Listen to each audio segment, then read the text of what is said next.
Good morning guys. Ngayon po pala ay ipapasilip ko sa inyo ang isa sa pinakamagandang resort dito sa Sorsogon City. First time po namin dito makarating. Pero matagal ko na siya nakikita sa YouTube, sa Facebook, mga ina-upload. Pero talagang sulit ang pagpunta nyo dito.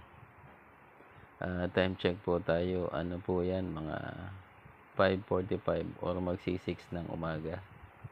Kaya mga wala pang tao, mga tulog pa yung mga naka-private room. Pero yung pang umaga, pang araw, 8 to 5. Kaya mamaya pang alas 8 o i-open. And ang papakita ko sa inyo kung gaano kalawak yung resort nila. Napakalawak talaga. Mamili lang kayo ng pool na liliguan nyo. Pero yung naka-private room, may sarili kaming pool sa room. Maganda talaga. Tapos yung mga pool na yan sa gitna, napapaikutan siya ng mga private room. Yung mga naka-private naman, pwede din siyang maligo dito sa pool na yan. Public yan, yung mga pang-araw lang.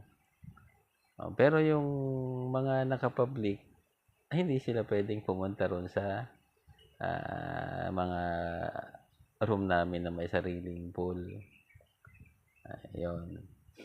Tapos siya, maraming pamimilian. May 7 feet, 6 feet, 5 feet, hanggang 3 feet sa bata. Tapos sariwa ang tubig.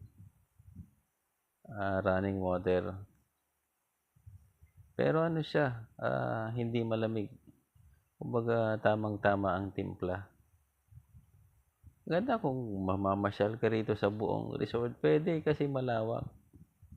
Marami kang tatambayan.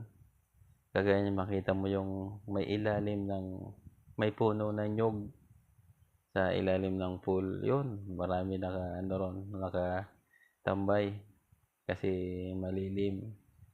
Sa bata, hindi ka mag-aalala kasi makikita mo siya. Kita mo lahat ng naliligo yung mga bata. May sarili silang mga pool.